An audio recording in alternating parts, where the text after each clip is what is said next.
फिर मैं कक्षा 11 के छात्र छात्राओं के लिए कबीरदास का बचा हुआ दोहा लेकर के उपस्थित हुआ हूँ। बाकी इसके पहले आप लोग जो पढ़ चुके थे उसको ध्यान दिए होंगे, पढ़े होंगे। आगे देखिए कि सायर नाही सीप बिन स्वाति बूंद भी नाही, कबीर मोती नीपजे सुन शिखर गढ़ माही। कबीरदास जी कहते हैं कि आत्मा को प्राप्त करने के लिए, जैसे मोती को प्राप्त करने के लिए सागर और सीप दोनों का आवश्यकता होती है, परंतु आत्मा को प्राप्त करने के लिए न तो सागर की आवश्यकता है, न सीप की आवश्यकता है, न स्वाति के बूंद की आवश्यकता है। कबीर मोती नीपजे, कबीरदास जी कहते हैं वह ज्ञान रूपी ऐसा मोती है जो कि मनुष्य के मस्तिष्क पर जाकर उत्पन्न होता है।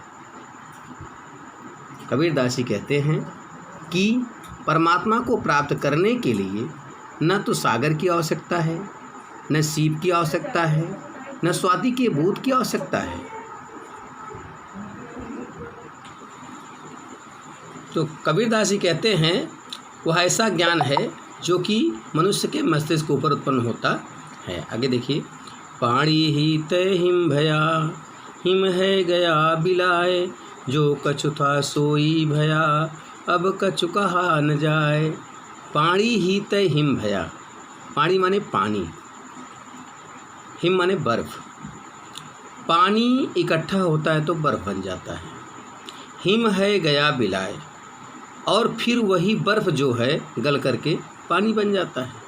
अर्थात जो कछु था सोई भया, बर्फ जो पहले था, पहले क्या था, पानी था, वही हो गया, अब उसके बारे में कुछ कहा नहीं जा सकता है।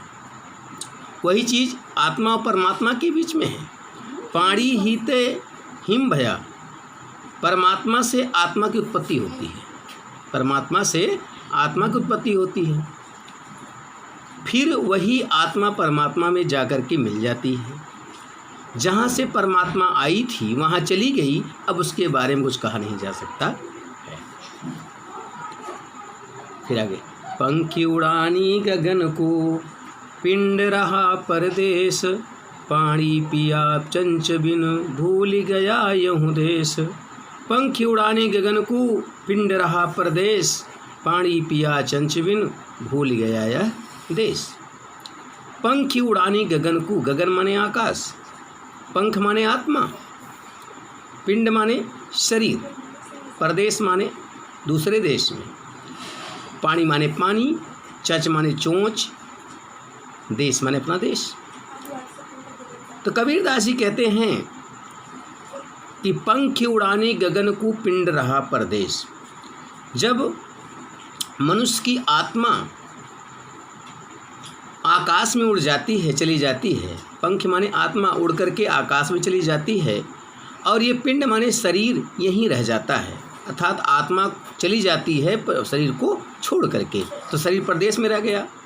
पानी पिया चंच बिन, और वो आत्मा जो उड़ के गई है उसके साथ में ज्ञानेंद्रियाँ और कर्मेंद्रियाँ नहीं गई हैं, अर्थात इंद्रियाँ उसके साथ नहीं हैं, तो वह बिना चोंच के, बिना शरीर के पानी कैसे पिएगा। भूल गया यह देश, इसके बाद भी जब वो जाके परमात्मा में मिल जाती है आत्मा, दोबारा इस देश में वो आती नहीं है।